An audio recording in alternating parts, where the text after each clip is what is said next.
Antes de começar esse vídeo, eu gostaria de falar que ele é patrocinado pela Honey Game. Para quem não sabe, esse aplicativo permite que você gere uma renda compartilhando o tráfego da sua rede de forma totalmente segura. Tudo o que você precisa fazer é instalar ele no seu celular ou no seu computador. Depois de instalado, você poderá emprestar o seu tráfego para os parceiros da Honey Game ampliarem o seu serviço. O aplicativo é 100% seguro e sempre se destacou por cumprir o prometido. Eu já fiz outras parcerias com eles e nunca tive problemas ou reclamações. Quem é inscrito aqui do canal tem direito a ganhar $5 ao criar uma nova conta. Para ganhar esse bônus, basta usar o link e o código que eu deixei na descrição desse vídeo. E aí galera, aqui quem fala é o Batman Tô no Animes e hoje eu vou apresentar para vocês um anime chamado Shinka no Mi. Um anime onde o protagonista foi desprezado por ser fraco e depois ele despertou uma força acima de tudo e todos. Essa história segue a vida de um estudante obeso e fedorento que sofre bullying na escola. Seu nome é Hiragi Seiichi e sua vida muda quando um deus anuncia no alto-falante da sala que todos os alunos serão transportados para um novo mundo onde eles serão heróis. Deus manda que todos se reúnam em grupos e dá a todos o poder de verem seus próprios status, a habilidade de avaliar as outras pessoas e uma caixa de transporte. Ao ver seus próprios status, o Seiichi fica com vergonha, pois todos os seus atributos estão no nível 1. Por ser fraco e não ter amigos, ele acaba sendo abandonado por todos os grupos. Deus, vendo o Seiichi sozinho, vai lá e dá uma habilidade surpresa para ele e o envia para outro mundo. Assim ele passa 5 dias em outro mundo sem conseguir comer nada. Após ser atropelado por um grupo de macacos enquanto caçava uma minhoca para comer, ele encontra uma fruta da evolução e a come. Mesmo a fruta sendo da evolução, nada acontece com ele após comer ela. Se escondendo no meio dos arbustos, o protagonista observa os macacos que o atropelaram. Ao analisá-los, o garoto vê que os macacos são de nível 120. Quando os animais saem do seu local, o Seiichi vai lá, rouba algumas frutas e já começa a comer. Do nada, um macaco ataca ele de surpresa e ele mal consegue se defender. A sorte do Seiichi é que o macaco morreu só de sentir o fedor dele. Após matar o seu primeiro inimigo, o protagonista recebe algumas recompensas como comida, habilidades do macaco e até mesmo um guia que ele só consegue ler porque Deus deu aquela moral pra ele. Assim, o protagonista percebe que ele está pronto para evoluir. Ao passar pela sua primeira evolução, ele sente uma dor enorme, mas no fim, pelo menos, ele ficou magrinho, porém ainda continua fedorento. Para ele evoluir novamente, basta ele ficar se alimentando dessas frutas. Da mesma forma que os macacos têm um nível bem alto, ele também pode upar rápido dessa maneira. Bom, alguns meses se passam e o Seiichi segue sobrevivendo com as habilidades que ele ganhou matando um macaco. O seu novo inimigo agora é um lobo de nível 311, que o Seiichi acaba matando com um único chute. Entre as recompensas por matar o lobo, ele ganha habilidades de usar magia de água e um mapa. Os status do Seiichi vão subindo e antes que ele possa perceber, o garoto já está pronto para passar por uma nova evolução. Mesmo se tornando mais forte, o protagonista acaba se deparando com um inimigo que ele não pode derrotar. Sim, dentre vários macacos que o cercaram, uma gorila com uma flor na cabeça está pronta para atacá-lo. O Seiichi tenta de tudo para derrotar a inimiga, mas nada funciona. Então, quando ele tenta derrotá-la usando seu fedor, a gorila acaba se apaixonando por ele e o levando até a sua caverna. Dentro da caverna, a gorila chamada Saria paparica o Seiichi de diferentes formas, sempre dizendo que é a sua esposa e sempre sendo repelida pelo protagonista que obviamente não quer se relacionar com uma macaca. Enquanto isso, em algum lugar, todos os alunos que foram enviados para esse mundo em grupos estão em uma espécie de castelo treinando para enfrentarem o Lorde Demônio. Na caverna, a Saria demonstra ser uma gorila muito feminina para um animal. Já o Seiichi vai adquirindo novas habilidades diariamente para tentar fugir da enrascada em que ele se meteu. Quando a Saria sai para procurar frutas da evolução com os macacos, o protagonista sai correndo o mais rápido que ele podia, e de alguma maneira a gorila percebeu a sua movimentação e começou a persegui-lo. O Seiichi acaba usando a sua habilidade de movimento instantâneo para fugir, uma das muitas habilidades que ele já adquiriu. Assim ele acaba entrando em uma caverna inexplorada e dentro da caverna ele se depara com um Lorde das Trevas de nível 1500. O monstro apelão chama o Seiichi de inseto e o golpeia com a espada. Porém a Saria aparece e recebe esse golpe no lugar do seu amado. Ao ver isso, o Seiichi fica furioso, então ele ataca o seu inimigo com sua magia, mas o monstro consegue desviar. Daí o Seiichi resolve misturar seus movimentos instantâneos com um golpe de espada. Assim ele consegue matar o Lorde das Trevas. No fim, o monstro o agradeceu por ter libertado ele desse mundo. Após derrotar o Lorde Demônio, o Seiichi se lembra da macaca morrendo. Daí uma cena bem romântica acontece em que o Seiichi vai lá e beija a Saria. Do nada, a macaca que estava morrendo passou por uma evolução e se transformou em uma linda garota. No fim, o Seiichi foi reivindicar as famosas recompensas de pós-luta. Assim ele recebeu mais habilidades, passou por mais uma evolução. Não só isso, mas ele ainda recebeu algumas recompensas do administrador dessa masmorra, que basicamente foram um cultivo de frutas da evolução, vestido para a Saria, um capacete para o Seiichi e o mais importante, uma viagem para fora da floresta. Após esses acontecimentos, o Seiichi e a Saria se encaminham para uma cidade. Ao chegar na cidade sem nenhum tipo de identificação, eles são obrigados a fazer um teste e provar que eles não são ladrões. O guarda da cidade, dando aquela moral, recomenda que ambos não visitem a guilda de aventureiros dessa cidade, mas o Seiichi não segue o conselho e vai até a porta da guilda para espiar. Nesse exato momento, ele viu uma garota loira fantasiada chicoteando um gordinho. Ao ver aquela cena inacreditável, o Seiichi tenta meter o pé com a Saria, mas o mestre da guilda guilda aparece e arrasta os dois para dentro. Lá, o Seiichi e a Saria foram convencidos a se inscreverem na guilda de aventureiros. Enquanto se inscreviam na guilda, um grupo de homens com moicanos chegam e chamam o Seiichi para o lado de fora. O protagonista acreditou que eles queriam lutar, mas a verdade é que eles queriam outra coisa e o Seiichi foi obrigado a fugir. Depois de muitos acontecimentos, os dois finalmente se tornam membros oficiais da guilda. Agora, a única coisa que eles precisam fazer é realizar um teste de ranking. Quem irá realizar o teste deles é uma garota muito bonita chamada Artoria. Acreditando que os personagens principais são fracos, ela os leva para realizarem serviços simples. A Saria foi enviada para ajudar em um orfanato e o Seiichi recebeu a missão de demolir uma construção e levar um cachorro para passear. Na construção, bastou o Seiichi encostar na parede que ela já desmoronou inteira em cima dele. A Artoria se sente culpada, já que ela é conhecida por atrair calamidades, e sempre que ela se aproxima de alguém, essa pessoa sofre ou morre. Enquanto a Artoria chorava, o Seiichi saiu dos escombros vivaço. Ao ver o cara vivo, ela manda ele ser mais cuidadoso. Depois disso, eles vão passear com um tal do cachorro que na verdade era um lobo gigante. No fim do dia, eles recebem um pagamento e são convidados pela Artoria para ficar na mesma hospedagem que ela. A garota não dá mais sorte, mas quer que eles fiquem com ela, pô, é isso. No dia seguinte, a Artoria pede para que os dois vão lá e colham ervas medicinais comuns. A Saria consegue coletá-las tranquilamente. Porém, o Seiichi só consegue coletar plantas raras. Enquanto procurava pelas plantas normais, o Seiichi resolve pedir ajuda para um grupo de demônios que planejavam capturar humanos. Achando que Seiichi seria uma presa fácil, os demônios tentam capturá-lo chamando um ogro para atacá-lo. Para a infelicidade dos demônios, o Seiichi já está tão poderoso que nem mesmo um Lorde Demônio poderia derrotá-lo facilmente. Após falharem, os demônios vão lá e fogem. O segundo teste do dia seria caçar slimes. Porém, o terreno está cheio de armadilhas de teleporte que os demônios espalharam. A Artoria acaba pisando em uma dessas armadilhas. Assim, ela, o Seiichi e a Saria são teleportados para dentro do castelo do Deus Dragão. Sem saber aonde estão, a Artoria dá para eles uma pedra guia. Caso eles se separem, essa pedra pode ajudar a achar o caminho até uma outra pessoa. No caso, ela vai apontar, né? A pedra também tem outra função, que é a função de ficar vermelha se o portador de uma outra pedra estiver em perigo. Dentro do castelo do Deus Dragão, todos se comprometem em não se separarem. Mas no exato momento em que eles se comprometem a fazer isso, a Artoria pisa em uma armadilha e o grupo acaba sendo separado. De um lado, a Artoria enfrenta uma múmia com todo o seu poder. Já do outro lado, o Seiichi e a Saria ficam perdidos, pois a pedra só aponta para muros. Enquanto eles tentam se reagrupar, o Seiichi encontra um baú do tesouro com braços e pernas. Por algum motivo, o baú tenta atacá-los, mas ele é fraco demais. Ao derrotar o baú, o Seiichi ganha algumas cartas, um anel do infortúnio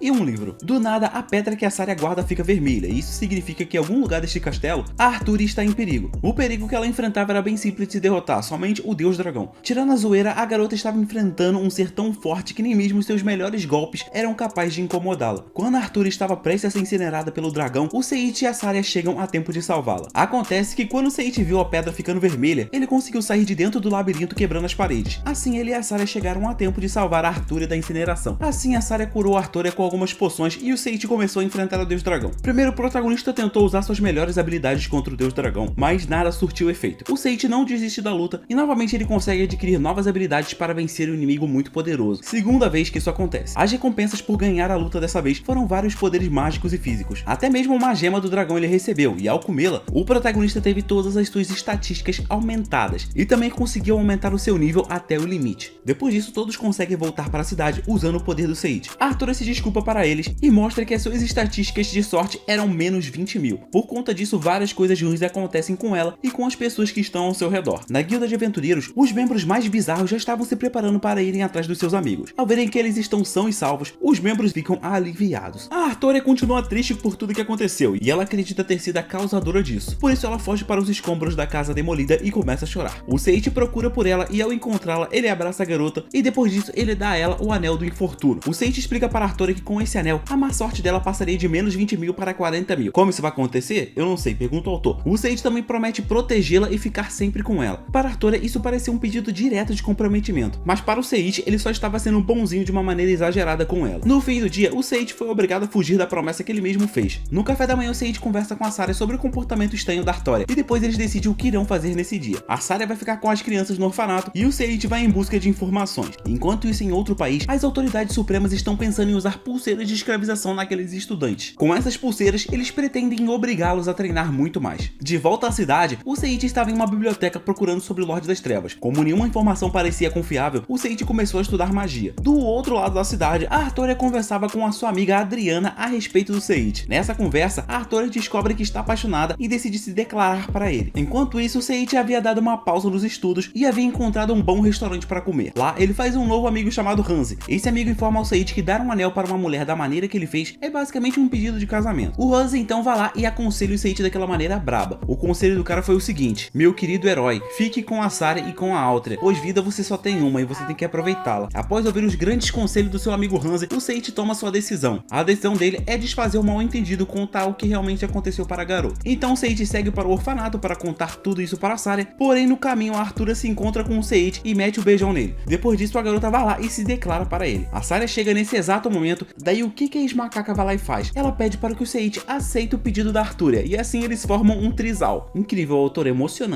Quando eu tava assistindo esse anime aqui eu lembro que eu chorei. No dia seguinte, por sugestão do líder da guilda, o protagonista vai em busca de um cavalo usando um mapa que o seu mestre retirou de sua cueca. Bolso pra quê, mano? Tira da cueca. Quando ele chega no local indicado, ele fica sabendo que uma corrida de cavalo em que vale tudo para ganhar está prestes a começar. O campeão dessa corrida irá ganhar grandes prêmios. Ao procurar pelo cavalo ideal, o Seiichi acaba escolhendo uma mula. De alguma forma ele adquiriu a habilidade de compreender o que o animal fala. Assim ele consegue domar a mula que parecia ser indomável. Ao conversar com a mula, ele descobre que o nome dela é Lulune. E agora com a sua nova montaria, o Seiichi acaba indo participar da tal Copa Real. No dia da competição, todas as suas mulheres vão lá torcer por ele. Quando a corrida começa, por algum motivo, a Lulune fica para trás. O Seiichi conversa com ela e tenta descobrir o motivo. A Lulune responde que sonhou tanto com o peixe do quinto prêmio que ela não comeu nada. Então o Seiichi vai lá e dá uma das suas frutas da evolução para motivar a Lulune. Assim a mula saiu correndo. Na corrida, um dos participantes tentou usar lobos de ranquear para derrubar os seus inimigos, mas a Lulune passa por cima dos fracos e mete o pisão no lobo mais forte. No fim, o Seiichi e a Lulune venceram a Copa Real. E mesmo sendo a vencedora, a Lulune ficou triste por não ter ganhado o peixe do quinto prêmio. O Seiichi tenta consolar a sua mula e do nada, o animal se transforma em uma bela garota. É sobre isso, galera. O protagonista adotou virou garota. Ao ver uma garota nua em cima do Seiichi, a Artura, que não é tão compreensiva igual a Sarah, já parte para a agressão. Mas a Artura só acredita nos acontecimentos quando a Sarah explica que ela também evoluiu de monstro para uma bela mulher humana. Depois disso tudo, a Lulune é arrastada para vestir roupas. Ao mesmo tempo, em outro lugar, a filha do Lorde Demônio reúne todos os comandantes do exército dos demônios e informa eles sobre a decisão de propor uma trégua com o reino dos humanos. Todos eles concordam com a sua chefe, menos esse porco demônio. De volta aos humanos, após ganhar a Copa Real, algumas valquírias chamaram Seiichi para resgatar o prêmio do primeiro lugar. O prêmio se tratava de passar um dia inteiro com as valquírias. Chegando no local, ele vê o treino das valquírias e depois acaba sendo chamada para participar de uma luta simulada com a capitã das valquírias, a famosa Louise. Enquanto Seiichi está lá curtindo a sua vida, aquelas pessoas que estudavam na mesma escola que ele foram enviadas para uma escola especial para treinarem duro e grosso. De volta às valquírias, durante o treinamento, o Seiichi consegue desviar facilmente todos os golpes da valquíria perfeita. Isso choca todos, inclusive ele mesmo. Durante o treino, o Seiichi vai ganhando habilidades especiais e com isso ele derrota a espadachim perfeita. Pelo que parece, a habilidade especial que o deus deu para ele logo no início é a habilidade de ganhar mais habilidades especiais, porque não é possível o cara ganhar tanta habilidade especial. Após perder, a valquíria pede para que o Seiichi seja o seu mestre. Do nada, todos são avisados de que alguém invadiu o castelo e atacou o rei. Assim, todas as valquírias correm para ver o que aconteceu. Quando as valquírias metem o pé, o Seiichi é atacado por uma garotinha e automaticamente ele se defende, capturando a garotinha. Quando todas as valquírias retornaram, o Seiichi contou a elas tudo o que aconteceu. Ele também diz que essa garota provavelmente é a pessoa que tentou assassinar o rei. Assim, uma valquíria chamada Lorna fica com a missão de interrogar a garotinha, e o restante do grupo se dirige até o rei. Todos estão preocupados, pois a garotinha, que se chama Oliga, acertou o rei com uma espada amaldiçoada. O poder dessa espada é fazer com que a pessoa acertada durma eternamente. O irmão da Valquíria Suprema é um mago, e ele já tentou de tudo, mas nada funcionou. Ao ver a situação do rei, o Seiichi tenta ajudá-lo. Daí, apenas com seu forte desejo, ele novamente consegue criar uma habilidade quebrada. Dessa vez, ele reverteu o efeito do sono eterno para a saúde eterna. O rei era o Hansi, aquele amigo que o Seiichi fez no restaurante. Após ser salvo, ele ofereceu uma recompensa, e o Seiichi pediu para que o Hansi permita ele treinar as valquírias, especialmente a Louise. Na hospedagem, a Artura admite que ela está com ciúmes do Seiichi, e as outras garotas não entendem o porquê disso. Provavelmente porque antes de qualquer coisa, uma era um monstro macaco e a outra era uma mula. Depois disso, todas as garotas vão até onde o Seiichi está. Lá elas conhecem a Louise e o seu irmão de cabelo azul. As garotas se apresentam como esposa, namorada e serva do Seiichi. Ao fim do dia, é revelado que foi o rei do país vizinho que mandou a Oliga atacar o rei Hansi. Enquanto isso, a Lorna tentava torturar a Oliga, deixando a pequena com fome. Ao ver esse método cruel de tortura, o ex-gordinho Seiichi impede a Lorna de continuar fazendo isso. Depois de alimentar a garotinha, a Louise explica para o Seiichi que a Oliga é uma das feras gato que foi tirada de sua própria família, escravizada e obrigada a se tornar uma assassina. E caso ela tente remover a sua coleira de escravidão, um choque vai matar a garota no mesmo momento. Enquanto isso, algumas coisas rolam no reino Kaiser. Coisas como o rei tratar os heróis invocados como humanos descartáveis, uma pessoa tentar matar esse rei, uma luta e uma conversa entre dois amigos e tal. De volta à cidade de Telbert, o Seiichi novamente cria uma nova magia e consegue libertar a Oliga de sua coleira de escravização. Após o protagonista fazer isso, a Sarah pediu para que a pequena se se junte ao grupo deles. A garotinha aceita e o rei Hansi autoriza, pois ele não deseja punir uma criança. No reino dos demônios, o conselheiro porco e um mago humano mandam uma horda de monstros para a fronteira do país em que o Seiichi está. A Louise e todas as suas valquírias foram lutar na linha de frente e o Seiichi ficou cuidando do rei. Uma semana depois disso, um guarda real aparece desesperado dizendo que há uma legião de monstros saindo da floresta e se dirigindo para atacar essa cidade, a cidade de Telbart. Daí, como as valquírias estão defendendo as fronteiras do país, esse problema acabou ficando para os aventureiros e os guardas da cidade lidarem. Com seus ataques nada normais, a guilda de aventureiros iniciou a luta. O Seiichi e o rei apenas observam o Glasses demonstrar o poder de seus músculos.